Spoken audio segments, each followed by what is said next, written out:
अस्सलाम वालेकुम नाजरीन, काविशी जमील न्यूज़ चैनल में आपका खैर मकदम है। आज की अहम और मुख्तसर ख़बरें लेकर मैं जमील अहमद शेख आपकी खिदमत में हाजिर हूँ। आइए जानते हैं मुल्की और रियासती ख़बरों में आज क्या ख़ास रहा। बॉलीवुड अदाकार 53 साला आसिफ बसरा ने आज खुदकशी कर ली है। मालूमात के मुताबिक हिमाचल प्रदेश के धर्मशाला में जोगीबाड़ा रोड पर वाक़े एक कैफ़े के पास उनके घर पर आसिफ बसरा ने फांसी लगाकर खुदकशी कर ली है। फ़िलहाल खुदकशी की वजह मालूम नहीं हो सकी। बता दें कि आसिफ बसरा 1998 से फिल्मों में एक्टिव रहे हैं। उन्होंने Black Friday, Jab we met, Once Upon a Time in Mumbai, Krrish 3 और हिचकी जैसी फिल्मों में काम किया है। इसके अलावा वो कई टीवी सीरियल्स में भी दिखाई दिए। आसिफ बसरा की खुदकशी से बॉलीवुड में गम का माहौल है। बिहार नतीजों के बाद आज आरजेडी के तेजस्वी यादव मीडिया से मुखातिब हुए। इस बीच उन्होंने बिहार नतीजों को लेकर इलेक्शन कमीशन पर निशाना साधा है। उन्होंने कहा कि मैं बिहार की आवाम का बहुत शुक्रगुजार हूं। मज़ीद तेजस्वी यादव ने कहा कि आवाम ने अपना फ़ैसला सुनाया और इलेक्शन कमीशन ने अपना नतीजा सुनाया। आवाम का फ़ैसला महागठबंधन के हक़ में रहा, लेकिन इलेक्शन कमीशन ने नतीजा एनडीए के हक़ में दिया।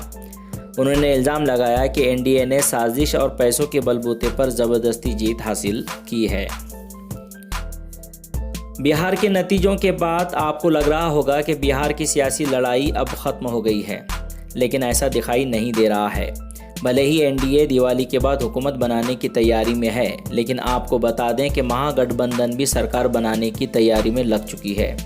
ज़राए से मिली मालूमात के मुताबिक महागठबंधन के पास 110 उम्मीदवार हैं और सरकार बनाने के लिए महागठबंधन को एनडीए में इलेक्शन से कबल शामिल हुए हिंदुस्तानी अवाम मोर्चा और विकासशील पार्टी के 4 उम्मीदवार और एआईएमआईएम के 5 उम्मीदवार की ज़रूरत है।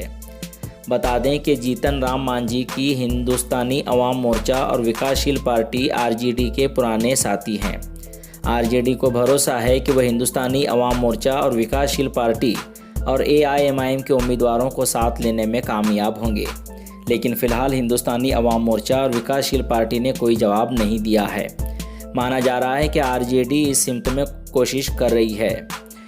खैर, आने वाला वक्त ही बताएगा कि क्या बिहार की सियासत में उलटफेर होगा या नहीं।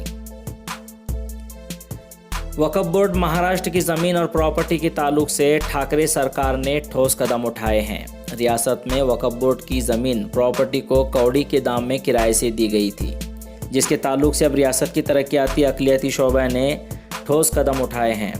वक्फ प्रॉपर्टी लीज रूल्स 2014 को रियासती हुकूमत ने मंजूरी दे दी है, जिसके तहत वक्फ ट्रस्ट मिल्कियत को मौजूदा दाम में किराए से देंगे, जिससे वक्फ बोर्ड की आमदनी में इजाफा होगा, जिसका इस्तेमाल ट्रस्ट के ज़रिए मुस्लिम समाज के तलबा व तालिबात की तालीम के लिए ख़र्च किया जाएगा। इस तरह की मालूमात अक़लियती वज़ीर नवाब मलिक ने दी है। इसी तरह की कुछ अहम ख़बरों के साथ इंशाअल्लाह फिर मुलाकात होगी। अल्लाह हाफ़िज़।